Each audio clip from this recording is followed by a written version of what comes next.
ओम शांति। आज के बाबा के 17 तारीख के महावाक्य हैं।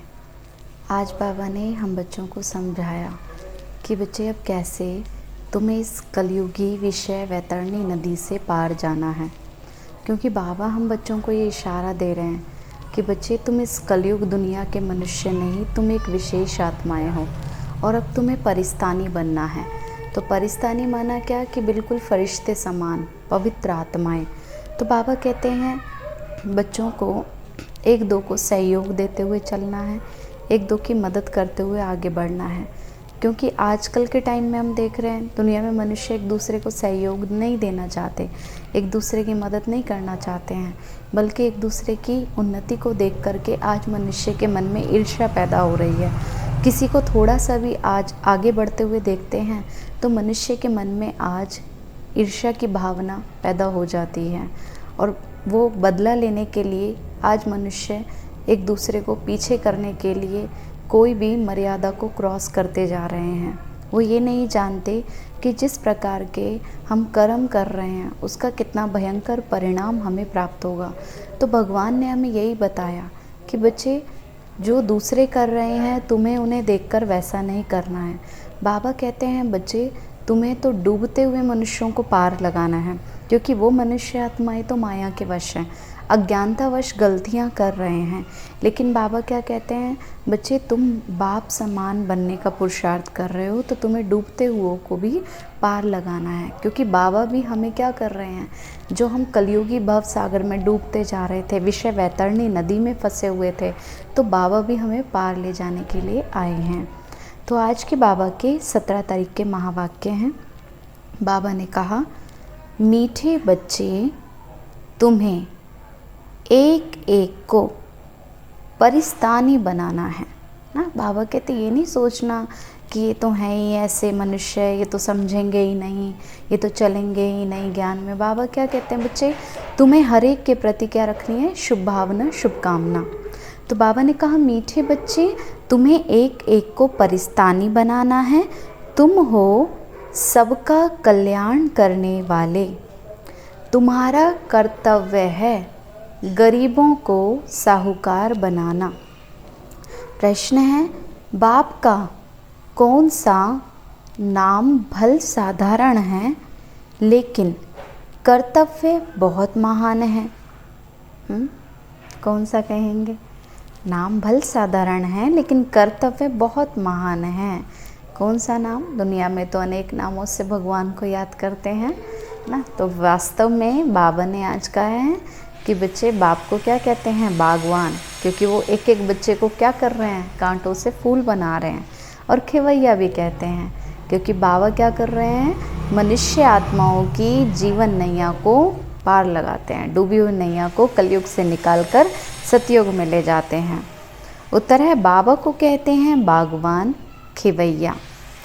तो ये नाम तो कितना साधारण है, लेकिन डूबने वाले को पार ले जाना ये कितना महान कर्तव्य है। जैसे तैरने वाले तैराक एक दो को हाथ में हाथ देकर पार ले जाते हैं, ऐसे बाप का हाथ मिलने से तुम स्वर्गवासी बन जाते हो। अभी तुम भी तो मास्टर खिवैया हो, तुम हर एक की नैया को पार लगाने का रास्ता बताते हो। ओम शांति। बाबा ने कहा बच्चे याद में तो बैठे ही होंगे ना। बाबा पूछ रहे हैं बच्चे ऐसे ही इधर उधर के ख्याल तो नहीं चल रहे हैं मन में, कोई सुस्ती में तो नहीं बैठे हैं या कोई देह अभिमान में तो नहीं बैठे। इसलिए बाबा बच्चों को अटेंशन दिलाते हैं कि बच्चे बाबा के घर में बैठे हैं, बाबा की याद में बैठे होंगे ना। तो अपने को आत्मा समझना है। देह तो है लेकिन बाबा क्या कहते हैं, देह केवल क्या एक माध्यम है, एक इंस्ट्रूमेंट है जिसके द्वारा हम कार्य करा रहे हैं, लेकिन वास्तव में तो हम कौन हैं, हम तो एक चेतना शक्ति आत्मा हैं। ऐसे तो नहीं है कि देह के बिगड़ बैठे हो, परंतु बाबा तो कहते हैं बच्चे देह अभिमान को छोड़ो, है ना, देही अभिमानी बनकर बैठो। देह अभिमान तो अशुद्ध है और देही अभिमानी ये क्या है, शुद्ध है। देही माना क्या कि मैं आत्मा, देह के द्वारा कार्य कराने वाली मैं चेतना शक्ति हूँ। तो तुम जानते हो ना देही अभिमानी बनने से हम शुद्ध पवित्र बन रहे हैं। देह अभिमान से तो क्या होता, देह के अभिमान से तो अशुद्ध बनते हैं और देही अभिमानी बनने से शुद्ध पवित्र बनते हैं।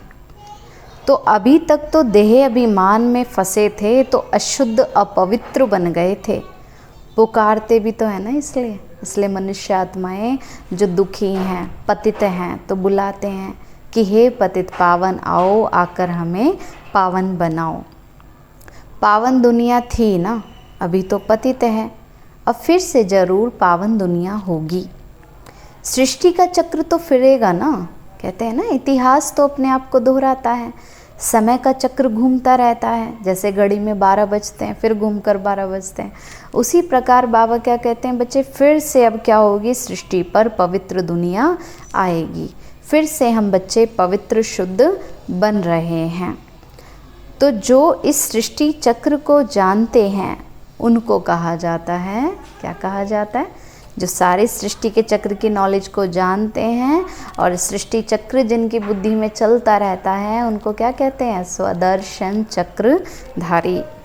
तो बाबा ने कहा कि उनको ही कहेंगे स्वदर्शन चक्रधारी। तो तुम हर एक स्वदर्शन चक्रधारी हो।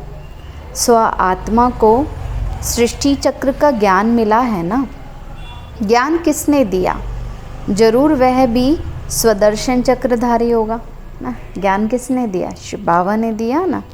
सिवाय एक बाप के दूसरा तो कोई मनुष्य सिखला ही ना सके। तो बाप सुप्रीम रूह ही तो बच्चों को सिखाते हैं ना, कहते हैं बच्चे तुम देही अभिमानी बनो। सतयुग में ये ज्ञान अथवा शिक्षा देने की दरकार नहीं रहेगी। क्यों नहीं रहेगी, क्योंकि सतयुग में ऑलरेडी सभी आत्माएं ना देह के अभिमान से नहीं आ रही हैं। उनको एक कॉन्शियसनेस रहती है कि हम एक चेतना शक्ति हैं, हम एक आत्मा है। शरीर छोड़ने के समय भी इसलिए उन्हें कोई दुख का, कोई कष्ट का अनुभव नहीं होता है। तो ये ज्ञान तुम बच्चों को मिलता है ना, तो ये ज्ञान किसने दिया, सुप्रीम रूह ही सिखाते हैं। कहते हैं बच्चे तुम भी देही अभिमानी बनो ना। बाबा कहते बच्चे मैं भी सुप्रीम रूह हूँ और तुम भी ऐसे ही आत्मा हो ना। तो सतयुग में ये ज्ञान और शिक्षा देने की आवश्यकता नहीं रहती, ना वहाँ भक्ति है। ज्ञान से ही तो वर्षा मिलता है, क्योंकि इस समय शिव बाबा जो हमें इतना ऊंचा ज्ञान देते हैं, इसी से बाबा कहते हैं तुम इतना ऊंचा पद सतयुग में प्राप्त करते हो। बाप श्रीमत देते हैं ना कि ऐसे तुम श्रेष्ठ बनेंगे। बाबा कदम कदम पे हम बच्चों को गाइडेंस दे रहे हैं कि बच्चे तुम कैसे श्रेष्ठ बनेंगे, माना सतयुग में ऊंचा पद पाएंगे। तुम जानते हो ना हम कब्रिस्तानी थे, अब तक देह के अभिमान में फंसे हुए थे तो क्या कहेंगे, कब्रिस्तानी थे। अब बाबा तो श्रेष्ठ परिस्तानी बनाते हैं। ये पुरानी दुनिया तो अब क्या होनी है, बाबा कहते पुरानी दुनिया तो अब कब्र दाखिल होनी है, क्योंकि सब देह अभिमान में फंसे हुए, लास्ट में सबकी देह यहीं छूटेगी, सबके शरीर यहीं मिट्टी में ही मिल जाने। तो बाबा क्या कहते बच्चे, सारी दुनिया पुरानी दुनिया है, दुख की दुनिया है, अब ये कब्र दाखिल होनी है। मृत्यु लोक को तो कब्रिस्तान ही कहेंगे, परिस्तान तो नई दुनिया को कहा जाता है। ड्रामा का राज बाप समझाते हैं। इस सारी सृष्टि को भंबोर कहा जाता है, माना अब ये दुनिया क्या हो गई है, अब विनाश के कगार पर खड़ी है ना, कलयुगी दुनिया। तो अब इस भंबोर को क्या लगेगी, आग लगने वाली है। कलयुग का अंतिम समय चल रहा है, हम चारों तरफ जो देख रहे हैं हाहाकार लगी हुई है, तो ये अंतिम इशारे ही तो मिल रहे हैं ना हम बच्चों को। बाबा ने समझाया है कि सारी सृष्टि पर इस समय रावण का राज्य है, क्योंकि हर एक मनुष्य के अंदर विकार भरे हुए हैं। किसी में क्रोध बहुत बढ़ गया है, किसी में लालच बढ़ता जा रहा है, किसी में मोह बढ़ता जा रहा है, किसी के अंदर अहंकार बढ़ता जा रहा है। तो सारी सृष्टि पर इस समय क्या आ गया है, रावण का राज्य है। इसलिए दशहरा भी तो मनाते हैं, अब हर साल रावण को जलाते हैं। देखो अब भी दशहरा आ रहा है ना, कितना खुशी से मनाते हैं, लेकिन अंदर के रावण को तो ख़त्म करते ही नहीं है। बाबा कहते हैं सब बच्चों को दुखों से छुड़ाने के लिए मुझे भी तो इसी पुरानी दुनिया में ही आना पड़ता है। रावण की दुनिया में ही आना पड़ता है। हाँ, बाबा कहते हैं देखो मेरे को तुमसे कितना स्नेह है। बाबा इतनी दूर से परमधाम घर से इस दुख की दुनिया में किससे मिलने के लिए आते हैं? हम बच्चों से मिलने के लिए, हम बच्चों को सच्चा ज्ञान देने के लिए, पावन बनाने के लिए रावण की दुनिया में बाबा को आना पड़ता है। एक कथा भी सुनाते हैं ना, कोई ने पूछा कि पहले सुख चाहिए या दुख चाहिए ना, तो बोला कि सुख चाहिए। जैसे कहानी सुनाते हैं ना कि एक व्यक्ति से पूछा गया कि क्या पहले चाहिए तुम्हें, तो बोला सुख चाहिए। सुख में जाएंगे तो वहाँ तो कोई जमदूत आ ही नहीं सकेंगे, कोई दुख की बात ही नहीं होगी। और सुख में जाने के बाद धीरे धीरे अच्छे कर्म करते जाते हैं तो फिर सुख और बढ़ता जाता है। ये भी तो एक कहानी है। बाबा बताते हैं कि बच्चे सुख धाम में कभी काल आता नहीं है ना। सतयुगी दुनिया में तो क्या है, हेल्थ वेल्थ हैप्पीनेस सब कुछ है, कभी काल आता ही नहीं। अमरपुरी बन जाती है, तुम मृत्यु पर जीत पाते हो। क्योंकि बाबा ने कहा तुम बच्चे इस समय देह के अभिमान को छोड़ते हो तो ये देह पर तुम्हारी क्या हो रही है, विजय होती है। तो बाबा कहते हैं जो देह पर विजय प्राप्त कर लेते हैं उन्हीं मनुष्यों की मृत्यु पर भी विजय हो जाती है ना, क्योंकि वही आत्मा प्रकृति जीत भी कहलाती है। और बाबा क्या कहते हैं, इसलिए तुम 21 जन्मों के लिए क्या चले जाते हो, अमरलोक में राज्य करने के लिए लायक हो जाते हो ना, अमरलोक में चले जाते हो। तो बाबा ने कहा बच्चे तुम मृत्यु पर भी जीत पाते हो, तुम कितने सर्वशक्तिमान बनते हो। क्योंकि सर्व शक्तियों का सागर हमारा बाबा हमारे साथ है। तो बाबा कहते हैं बच्चे तुम सर्वशक्तिमान बनते हो। वहाँ कभी ऐसे नहीं कहते, सतयुग में क्या नहीं कहते कि फलाना मर गया, ये वर्ड्स वहाँ यूज़ ही नहीं होते, मरना शब्द ही नहीं है वहाँ पर, है ना। वहाँ तो क्या जैसे सिंपल ड्रेस चेंज कर रहे हैं ऐसा अनुभव होता है। जैसे खुशी खुशी नई ड्रेस पहनते हैं ना बच्चे, नई ड्रेस मिलती है तो ऐसे सतयुग में भी क्या है, नया शरीर खुशी से लेते हैं, पुराना खुशी से छोड़ते हैं। मरने का तो नाम ही नहीं, एक चोला बदल कर दूसरा लिया। सर्प भी तो खाल बदलते हैं ना, तुम भी तो पुरानी खाल छोड़ नई खाल अर्थात नए शरीर में आएंगे। इसलिए सतयुग में क्या कहते हैं, कंचन काया कहते हैं। तो वहाँ तो 5 तत्व भी सतो प्रधान बन जाते हैं, सब चीज़ें ही सतो प्रधान हो जाती हैं। हाँ, वहाँ बाबा कहते कोई भी चीज़ दुख देने वाली नहीं होगी, प्रकृति भी शुद्ध होगी, खाने पीने की सब चीज़ें भी शुद्ध होंगी, हवा भी शुद्ध होगी, सब कुछ ही शुद्ध होगा। वहाँ कोई भी मिलावट नहीं होगी। आजकल देखो खाने पीने की चीज़ों में भी मिलावट, ज्वेलरी में भी मिलावट, हवा में भी मिलावट ना, कितना पॉल्यूशन बढ़ता जा रहा है। तो बाबा कहते बच्चे सतयुग में तो सब कुछ शुद्ध मिलेगा, हर चीज़ फल आदि दी बेस्ट होते हैं। सतयुग को कहा ही जाता है स्वर्ग, वहाँ तो बहुत धनवान थे। इन जैसा सुखी और विश्व का मालिक कोई हो ना सके। किनके जैसा, लक्ष्मी नारायण के जैसा। बाबा ने कहा इतना सुखी और तो कोई हो ना सके। अभी तुम जानते हो हम ही तो ये थे ना, तो कितनी खुशी होनी चाहिए। बाबा कहते तुम बच्चों को तो अब याद आता है ना कि बाबा ने कितना पवित्र कितना सुखी बनाया था। एक एक को परिस्तानी बनाना है, बहुतों का कल्याण करना है। फिर बाबा कहते बच्चे अकेले अकेले नहीं चलना स्वर्ग में, अनेकों को लेकर जाना है ना, तो हर एक को बाबा का परिचय देना। अब कोई चले ना चले लेकिन हमें अपना कर्तव्य पूरा करना है। बाबा कहते हैं बच्चे तुम्हारा काम है सेवा करना, बाकी फल की इच्छा नहीं करो, है ना। बाबा कहते हैं बच्चे तुम्हें अपना कर्तव्य पूरा करना है। तुम बहुत साहूकार बनते हो, वह तो सब हैं गरीब, जो दुनिया के हिसाब से भले करोड़पति हैं लेकिन ज्ञान आज मनुष्य के अंदर जरा भी नहीं है। धनवान बन रहे हैं लेकिन वैल्यूज़ जीवन में से कम होती जा रही हैं, है ना। साधन आते जा रहे हैं घर में लेकिन गुणों की मनुष्य के अंदर कमी होती जा रही है, शांति की कमी होती जा रही है। तो बाबा क्या कहते हैं बच्चे, वह तो जैसे क्या हो गए हैं, गरीब के समान है ना। तो जब तक तुम्हारे हाथ में हाथ ना मिले तब तक तो स्वर्गवासी बन ना सके। बाबा कहते हैं बच्चे तुमने अपना हाथ किसके हाथ में दिया है, शिव बाबा के हाथ में दिया है। और बाबा क्या कहते हैं बच्चे, तुम्हें क्या, बाबा तुम्हें पार ले जाते हैं। अब बाबा क्या कहते हैं, तुम्हें भी ऐसे क्या करना है, दूसरों को नरक से निकाल कर पार लेकर जाना है। तो जो गरीब हैं, दुखी हैं, अशांत हैं, परेशान हैं, बाबा कहते हैं बच्चे उनका हाथ पकड़कर उन्हें कलयुग से निकालकर संगम पर लाना है। संगम के द्वारा फिर हम पुरुषार्थ करते हैं, बाबा के साथ जाते हैं सतयुग में। तो बाबा कहते हैं बच्चे तुम्हें बहुतों का कल्याण करना है, तुम बहुत साहूकार बनते हो। वह तो सब हैं गरीब, बाप का हाथ तो सबको नहीं मिलता ना, इसलिए जब तक तुम्हारे हाथ में हाथ ना मिले तब तक वह स्वर्गवासी बन ना सके। बाप का हाथ मिलता है तुमको, तुम्हारा हाथ फिर मिलता है औरों को फिर मिलेगा औरों को।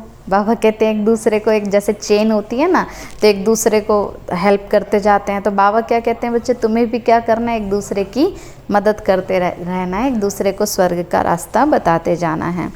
जैसे कोई तैरने वाले भी होते हैं तो एक एक को उस पार ले जाते हैं ना, जो फंसे होते हैं, कोई दलदल में फंस जाते हैं तो उनको निकाल कर पार ले जाते हैं। तो तुम भी मास्टर खिवैया हो, अनेक खिवैया बन रहे हैं, तुम्हारा काम ही ये है ना, हम हर एक की नैया पार लगाने का रास्ता बताएं। खिवैया के बच्चे खिवैया बने, नाम ही कितना हल्का है, बागवान खिवैया।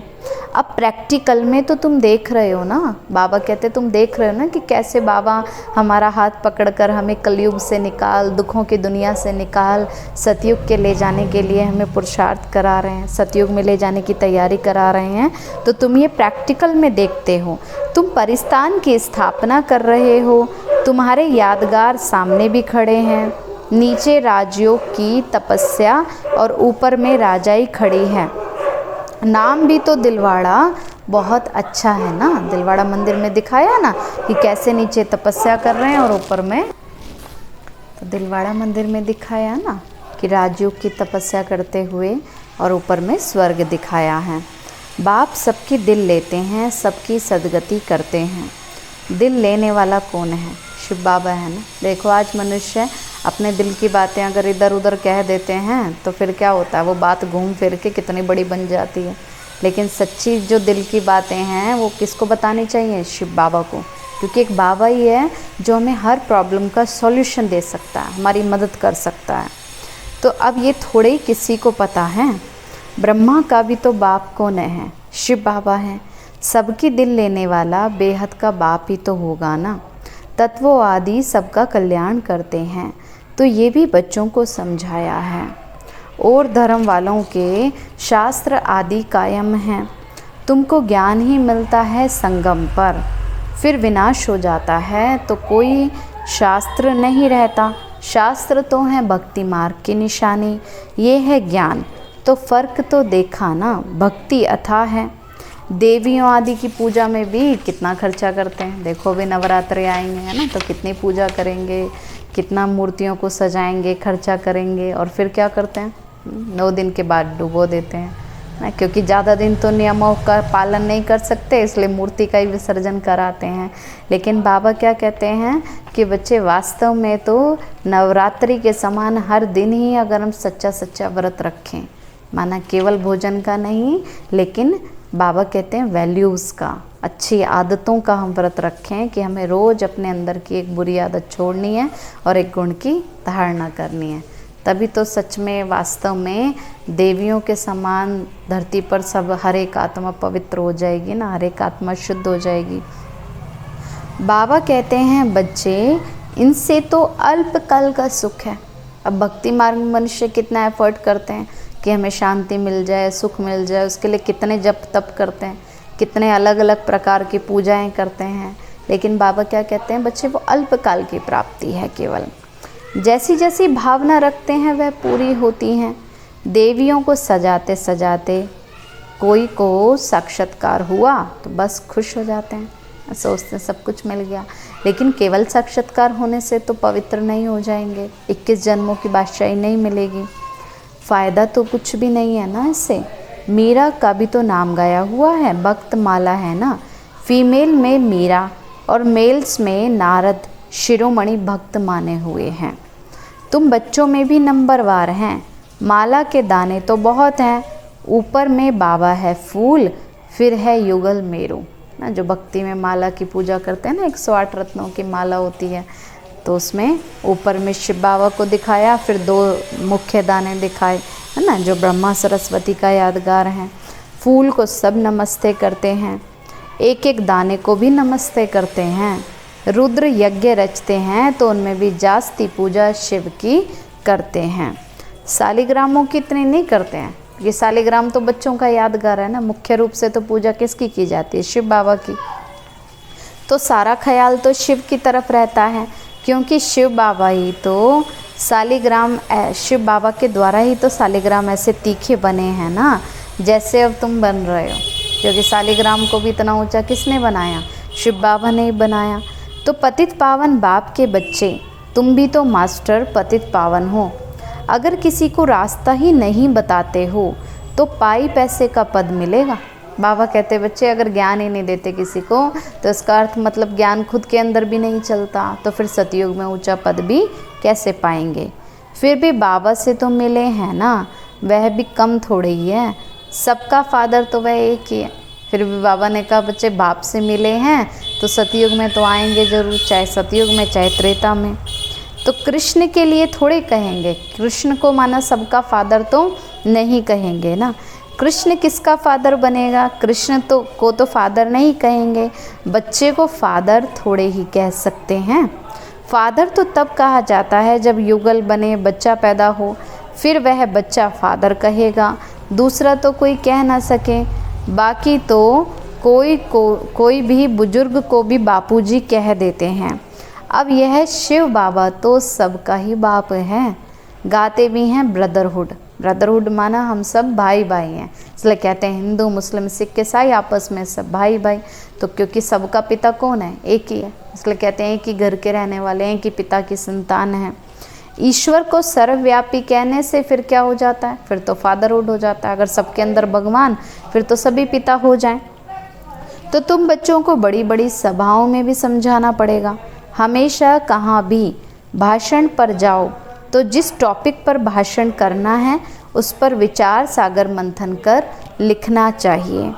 बाप को तो विचार सागर मंथन नहीं करना है, कल्प पहले जो सुनाया था वह फिर सुनाकर जाएंगे। तुमको तो टॉपिक पर समझाना है, पहले लिख कर फिर पढ़ना चाहिए। भाषण करने के बाद फिर स्मृति में आता है नहीं तो कि ये पॉइंट नहीं बताई, बाद में याद करते हैं ना। इसलिए बाबा क्या कहते हैं बच्चे, जो भी समझाना है बताना है पहले उसको क्या कर लेना चाहिए, लिख लेना चाहिए। ये समझाते थे तो अच्छा था, नहीं तो बाद में सोचते हैं ना कि ऐसा समझाते थे तो अच्छा था। ऐसे होता है, कोई ना कोई पॉइंट्स भूल जाते हैं। पहले पहले तो बोलना चाहिए कि भाई बहनों आत्माभिमानी होकर बैठो। पहले ही बाबा क्या कहते हैं बच्चे, सबको आत्मिक स्थिति में स्थित कर देना है, तो ये कभी भूलना नहीं चाहिए। ऐसे कोई समाचार लिखते ही नहीं हैं, पहले पहले सबको कहना है आत्माभिमानी होकर बैठो। तुम आत्मा अविनाशी हो, अभी बाप आकर ज्ञान दे रहे हैं। बाप कहते हैं बच्चे मुझे याद करने से ही विकर्म विनाश होंगे। कोई भी देहधारी को याद मत करो, अपने को आत्मा समझो। हम वहाँ के ही रहने वाले हैं, कहाँ के, शांति धाम के। हमारा बाबा कल्याणकारी शिव है, हम आत्माएं उनके बच्चे हैं। बाबा कहते हैं बच्चे आत्म अभिमानी बनो, मैं आत्मा हूँ, ये हमेशा याद रखो। बाप की याद से ही तो विकर्म विनाश होंगे, गंगा स्नान आदि करने से विकर्म विनाश नहीं होंगे। बाप का डायरेक्शन है तुम मुझे याद करो। अब वो लोग गीता भी पढ़ते हैं ना, यदा यदा ही धर्मस्य ग्लानिर्भर्तिम भारतम अभ्युत्थानम धर्मस्य तदात्मानं सृजाम्यहम्। जब जब धर्म के नाम पर गलत कार्य होता है तब तब परमात्मा का अवतरण इस धरा पर होता है। कहते तो हैं मनुष्य परंतु अर्थ कुछ भी नहीं जानते, तो बाबा सर्विस की राय देते हैं। शिव बाबा कहते हैं अपने को आत्मा समझ क्या करो, मुझ बाप को याद करो। वह समझते हैं कि कृष्ण ने कहा तो तुम कहेंगे ना, शिव बाबा हम बच्चों को कहते हैं कि मुझे याद करो। जितना तुम मुझे याद करेंगे उतना सतो प्रधान बनकर ऊंचा पद पाएंगे। एम ऑब्जेक्ट भी सामने है, पुरुषार्थ से ऊंचा पद पाना है। उस तरफ वाले तो अपने धर्म में ऊंचा पद पाएंगे, परंतु कब था, है ना, उस तरफ वाले तो अपने धर्म में ऊंचा पद पाएंगे ना। हम तो दूसरे के धर्म में जाते ही नहीं हैं। बाबा कहते हैं जो द्वापर युग से आने वाली आत्मा है, अगर मान लो लास्ट समय पर आकर थोड़ा ज्ञान लेते भी हैं तो वो अपने ही धर्म में आकर ऊंचा पद पाते हैं। तो उन्हों को भगवान भगवती भी कहते हैं। ये कोई जानते ही नहीं। किन्हों को कहते हैं? लक्ष्मी नारायण को। माना देवी देवताओं का जो आदि सनातन धर्म था उसके बारे में मनुष्य जानते ही नहीं हैं। तो बाबा कहते हैं बच्चे वह भी तो जानते हैं ना, जो दूसरे धर्म की आत्माएं हैं वो जानते हैं कि हमसे पहले पैराडाइज था। इसलिए कहते हैं क्राइस्ट के 3000 वर्ष पहले इस धरती पर स्वर्ग था। तो भारत तो सबसे प्राचीन है, परंतु कब था ये कोई भी नहीं जानते। माना जो स्वर्ग था, सब कहते तो हैं कि एक समय धरती पर स्वर्ग था, ये नहीं जानते कि कब था। तो उन्हों को भगवान भगवती कहकर याद भी करते हैं। तो बाबा ने कहा कि बच्चे तो भगवान भगवती कहते हैं, परंतु बाप कहते हैं बच्चे भगवान भगवती कह नहीं सकते हैं, क्योंकि भगवान तो एक है जो निराकार है। भगवान तो एक मैं ही हूँ ना, हम ब्राह्मण हैं। बाप को ब्राह्मण नहीं कहेंगे, वह तो है ऊंचे ते ऊंचा भगवान। उनके शरीर का नाम नहीं है, तुम्हारे तो सब शरीर के नाम पड़ते हैं। आत्मा तो आत्मा ही है ना, वह भी परम आत्मा है। उस आत्मा का नाम शिव है, वह है निराकार, न सूक्ष्म न स्थूल शरीर है। ऐसे नहीं कि उनका आकार नहीं है, जिसका नाम है तो उनका आकार भी जरूर है ना। तो उनका आकार क्या है? ज्योति बिंदु स्वरूप है। नाम रूप बिगर कोई चीज़ है नहीं। परमात्मा बाप को नाम रूप से न्यारा कहना ये कितना बड़ा अज्ञान है। बाप भी नाम रूप से न्यारा, बच्चे भी नाम रूप से न्यारे, फिर तो कोई सृष्टि ही ना हो। तो तुम अब अच्छी रीति समझा सकते हो। गुरु लोग तो पिछाड़ी में समझेंगे, अभी उन्हों की बादशाही है ना। जो गुरु लोग हैं वो लास्ट में ज्ञान में आएंगे, और अब तो देखो धीरे धीरे समझ रहे हैं, जाग रहे हैं। तो तुम अभी डबल अहिंसक बनते हो ना। डबल अहिंसक कैसे बनते हैं? बाबा कहते बच्चे ना किसी पर क्रोध करते हैं और ना ही किसी से कामनाएं रखते हैं, ना देह अभिमान में आते हैं। अहिंसा परमो देवी देवता धर्म डबल अहिंसक गाया हुआ है। किसी को हाथ लगाना, दुख देना, वह भी तो हिंसा हो गई ना। बाबा तो रोज रोज समझाते हैं कि मनसा वाचा कर्मणा किसी को भी दुख नहीं देना है। मनसा में तो आएगा जरूर। अब कई बच्चे होते हैं ना, मन में इरिटेट होते रहते हैं, सोचते रहते हैं ये ऐसे वो ऐसे, वो तो माया वार करती है ना मन के ऊपर। सतयुग में तो मनसा में भी नहीं आता। यहाँ तो मनुष्य आत्माएं अपवित्र हो गए हैं, इसलिए मन में नेगेटिव सोचते रहते हैं। यहाँ तो मनसा वाचा कर्मणा आता है। यहाँ तो मनुष्य गलती करने में भी देरी नहीं करते, बस मन में कुछ गलत आया बोल भी देंगे गलत और कर भी देंगे। ये अक्षर तुम वहाँ सुनेंगे भी नहीं, ना कोई वहाँ सत्संग आदि होते हैं, क्योंकि ऑलरेडी सारी आत्माएं समझदार हैं, तो उनको समझाने की आवश्यकता है ही नहीं। सत्संग होता ही है सत्य के द्वारा, क्योंकि जो सच्चा संग है वो किसका है? शिव बाबा का है, सत्य बनने के लिए। सत्य है ही एक बाप। बाप बैठ नर से नारायण बनने की कथा सुनाते हैं, जिससे फिर तुम नारायण बन जाते हो। फिर भक्ति मार्ग में सत्यनारायण की कथा बड़े प्यार से सुनते हैं। तुम्हारा दिलवाड़ा मंदिर भी तो देखो कैसा अच्छा है ना। जरूर संगम पर ही तो बाबा ने दिल ली है ना, इसलिए दिलवाड़ा मंदिर यादगार बनाया है। तो आदि देव और आदि देवी और बच्चे भी बैठे हैं, तो ये है रियल यादगार। उनकी हिस्ट्री ज्योग्राफी कोई नहीं जानते सिवाय तुम्हारे। तुम्हारा ही तो यादगार है ना। यह भी वंडर है। लक्ष्मी नारायण के मंदिर में जाएंगे तो तुम कहेंगे ना कि हम ये बन रहे हैं। क्राइस्ट भी यहाँ है। बहुत कहते हैं क्राइस्ट बेगर रूप में हैं। तमो प्रधान अर्थात बेगर हुआ ना। बेगर मीन्स क्या कि इस समय सारी आत्माएं क्या हो गई हैं? तमो प्रधान हो चुकी हैं। पुनर्जन्म तो जरूर लेते हैं, क्योंकि चाहे अन्य धर्म की आत्माएं भी हैं, पुनर्जन्म लेते लेते नीचे तो आ ही जाते हैं कलयुग में। श्री कृष्ण प्रिंस सो अब बेगर है, गोरा और सांवरा, वही आत्मा श्याम सुंदर बनती है। तो तुम भी तो जानते हो भारत क्या था और अब क्या बन गया है। बाप तो है ही गरीब निवाज। मनुष्य तो दान पुण्य भी गरीबों को करते हैं ना। ईश्वर अर्थ बहुतों को अनाज नहीं मिलता। आगे चल तुम देखेंगे बड़े बड़े साहूकारों को भी अनाज नहीं मिलेगा। बाबा कहते हैं आगे आगे क्या होंगे? सब साधन काम करना बंद हो जाएंगे, महंगाई बहुत ज़्यादा बढ़ जाएगी, प्रकृति में भी हलचल हो जाएगी, तो खाने के लिए भी मिलना मुश्किल हो जाएगा। गांव-गांव में भी साहूकार रहते हैं ना, जिनको फिर डाकू लोग भी लूट ले जाते हैं। क्योंकि जैसे जैसे महंगाई बढ़ेगी, चीज़ें कम होंगी तो चोरी होना भी शुरू हो जाएगी। मर्तबे में फ़र्क तो रहता है। बाबा कहते हैं पुरुषार्थ तो ऐसा करो जो नंबर 1 में जाओ, है ना, सतयुग में ऊंचा पद पाओ। टीचर का तो काम है ना सावधान करना, पास विद ऑनर होना है। ये बेहद की पाठशाला है, ये है ही राजाई स्थापन करने के लिए राजयोग। फिर भी पुरानी दुनिया का विनाश तो होना ही है, नहीं तो राजाई कहाँ करेंगे, क्योंकि इस पुरानी दुनिया में ही तो नई दुनिया बनेगी ना। जैसे पुराना मकान अगर तोड़ेंगे नहीं तो नया कैसे बनेगा, इसलिए पुरानी दुनिया का विनाश तो होना ही है। तो ये तो है ही पतित धरनी। मनुष्य कहते हैं गंगा पतित पावनी है, वास्तव में तो पतित पावन कौन है, शिव बाबा है ना। तो बाबा कहते हैं इस समय तो 5 तत्व भी सब तमो प्रधान पतित हैं। सारा गंद किचड़ा आदि भी तो वहाँ जाए पड़ता है। आजकल मनुष्य सब कूड़ा कचरा गंगा यमुना में जाकर डाल देते हैं। मछलियाँ आदि भी सब उसी में रहती हैं। पानी की भी जैसे एक दुनिया है, पानी में भी देखो कितने जीव रहते हैं। बड़े बड़े सागर से भी कितना भोजन मिलता है। तो गांव हो गया ना, माना जो मछलियाँ आदि हैं उनको तो सब भोजन कहाँ मिलता है, सागर से ही। गांव को फिर पतित पावन कैसे कहेंगे, तो पानी तो क्या है ना। बाबा कहते हैं बच्चे इससे तो कोई पावन बन नहीं सकता। अब रोज़ पानी से स्नान करते फिर भी लोगों के पाप कहाँ उतरते हैं, फिर भी मनुष्य दुखी रहते हैं ना। बाबा समझाते हैं मीठे मीठे बच्चे, पतित पावन तो एक ही बाप है।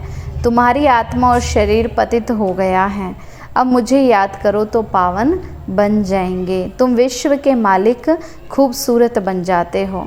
वहाँ फिर दूसरा कोई खंड होता नहीं, क्योंकि सब पवित्र आत्माएं होती हैं तो आपस में सब मिल कर के रहते हैं, एक दूसरे को सहयोग करते हैं।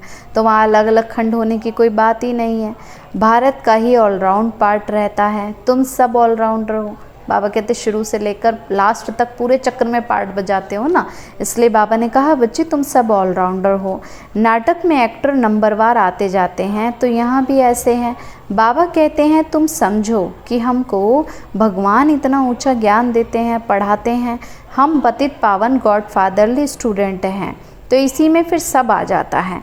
पतित पावन भी हो गया और गुरु टीचर भी हो गया और फादर भी हो गया, सो भी निराकार है। बस बाबा कहते इतना याद रख लो कि हम गॉडली स्टूडेंट हैं, भगवान हमको फादर बन कर के पढ़ाते हैं ना, इतना ऊंचा ज्ञान देते हैं, तो सो भी निराकार है। तो ये है incorporeal God fatherly world university. कितना अच्छा नाम है ना। ईश्वर की कितनी महिमा करते हैं। जब बिंदी सुनते हैं तो वंडर लगता है। ईश्वर की महिमा इतनी करते हैं और चीज़ क्या है, ज्योति बिंदु। और बिंदु है लेकिन वो सिंधु के समान है। अनलिमिटेड प्राप्ति परमात्मा से कर सकते हैं। इतना ज्ञान बाबा से मिलता है, इतनी शांति मिलती है, इतने वरदान मिलते हैं, इतनी शक्ति मिलती है जो और कहीं किसी से भी नहीं हो सकता, नहीं प्राप्त हो सकता। इस दुनिया में किसी से भी नहीं मिल सकता ना। जो भगवान हमें दे सकते हैं वो कोई इंसान थोड़े ना दे सकते हैं। तो उसमें कितना पार्ट भरा हुआ है ना। अब बाबा कहते हैं देह होते हुए ग्रस्त व्यवहार में रहते हुए माम एकम याद करो। भक्ति मार्ग में जो नोंदा भक्ति करते हैं उसको कहा जाता है सतो प्रधान नोंदा भक्ति, क्योंकि पहले फिर भी मनुष्य के अंदर भावना अच्छी होती थी तो भक्ति भी शुद्ध भावना से करते थे, कोई दिखावटी नहीं करते थे कि देखा देखी बस कर दिया, तो इसलिए प्राप्ति भी होती थी। कितनी तेज भक्ति होती है। तो अब फिर से तेज रफ्तार चाहिए याद की। बाबा कहते भक्ति तो चलती ही रहती है दुनिया में, लेकिन अब बाबा क्या कहते तुम्हें किस में बनना है, याद में पावरफुल बनना है। तेज याद करने वाले का ही ऊंच नाम होगा, विजय माला का दाना बनेंगे। अच्छा मीठे मीठे सिकीलते बच्चों प्रति माता पिता बाप दादा का याद प्यार और गुड मॉर्निंग। रूहानी बाप की रूहानी बच्चों को नमस्ते। रूहानी हम बच्चों की रूहानी माता पिता बाप दादा को नमस्ते नमस्ते नमस्ते। बाबा नमस्ते। सदा रहें हंसते और हंसाते। शुक्रिया बाबा, शुक्रिया बाबा, शुक्रिया बाबा। धारणा के लिए मुख्य सार है, नर से नारायण बनने के लिए रोज सत्य बाप से सुनना है। ना, जो सत्य ज्ञान बाबा हमें दे रहे हैं यही अपने अंदर धारण करते जाना है, सत्य संग करना है, क्योंकि सच्चा संग किसका है? एक बाबा का है। कभी भी मनसा वाचा कर्मणा, क्या नहीं करना? किसी को भी दुख नहीं देना है। सेकंड है विजय माला का दाना बनने व पास विद ऑनर होने के लिए याद की रफ्तार तेज करनी है। बाबा कहते हैं विजय माला में आना है तो याद की रफ्तार तेज करनी है। मास्टर पतित पावन बन सबको पावन बनाने की सेवा करनी है। वरदान बाबा ने दिया, मर जीवा जन्म की स्मृति से सर्व कर्म बंधनों को समाप्त करने वाले कर्म योगी भव। मरजीवा जन्म की स्मृति से सर्व कर्म बंधनों को समाप्त करने वाले कर्म योगी भव। ये मरजीवा दिव्य जन्म कर्म बंधनी जन्म नहीं, ये कर्म योगी जन्म है। बाबा कहते हैं अब संगम युग पर आ गए, मीन्स पुरानी दुनिया से मर गए तो हमारा नया जन्म हो गया, मरजीवा जन्म इसको कहेंगे। तो बाबा क्या कहते हैं बच्चे, ये कर्म बंधनी जन्म नहीं है कि हम पिछले बातों को याद करते रहें, पिछले संस्कारों के बारे में सोचते रहें, लेकिन बाबा क्या कहते हैं कर्म योगी बनना है, कर्म करते हुए बाबा की याद में रहना है। इस अलौकिक दिव्य जन्म में ब्राह्मण आत्मा स्वतंत्र है, ना कि परतंत्र। लेकिन स्वतंत्रता का अनुभव कब होगा? जब हम आत्मिक स्थिति में रहेंगे। तो ये देह लोन में मिली हुई है सारे विश्व की सेवा के लिए। पुराने शरीरों में बाप शक्ति भर कर चला रहे हैं, तो कलयुगी शरीर हैं और बाबा कितना माना रोज आत्मा को चार्ज कर रहे हैं, रोज ज्ञान से, वरदानों से, शक्तियों से बाबा हमें चला रहे हैं। जिम्मेवारी बाप की है, ना कि आपकी। कई बच्चे कहते हैं बाबा हम इतनी मेहनत करते हैं फिर भी सेवा नहीं हो रही है, सफलता नहीं मिल रही है। बाबा क्या कहते हैं बच्चे तुम करते जाओ, फल की इच्छा नहीं करो। जिम्मेवारी बाप की है, ना कि आपकी। अपने मन पर बोझ नहीं रखना है, बस श्रीमत पर चलते जाना है। बाप ने डायरेक्शन दिया है कि कर्म करो, आप स्वतंत्र हो, चलाने वाला चला रहा है। इसी विशेष धारणा से कर्म बंधनों को समाप्त कर कर्म योगी बनो। इसलिए सोचो नहीं क्यों, क्या, कैसे, इसमें नहीं जाओ, क्योंकि सोचेंगे तो कर्म बंधन का अनुभव होगा। इसलिए बाबा क्या कहते हैं बच्चे कर्म योगी बनो, कर्म बंधनी नहीं। स्लोगन बाबा ने दिया, समय की समीपता का फाउंडेशन है बेहद की वैराग्य वृत्ति। अगर हम चाहते हैं कि कलयुग जल्दी जल्दी ख़त्म हो जाए, दुख के समय ये ख़त्म हो जाए, तो उसके लिए क्या करें? बेहद की वैराग्य वृत्ति अपने अंदर इमर्ज करें। अच्छा, ओम शांति। तो हम बाबा की सारी बातों को सारे दिन याद करते रहेंगे और 5 स्वरूपों का अभ्यास करेंगे और सभी को दुआएं देंगे। अच्छा, ओम शांति।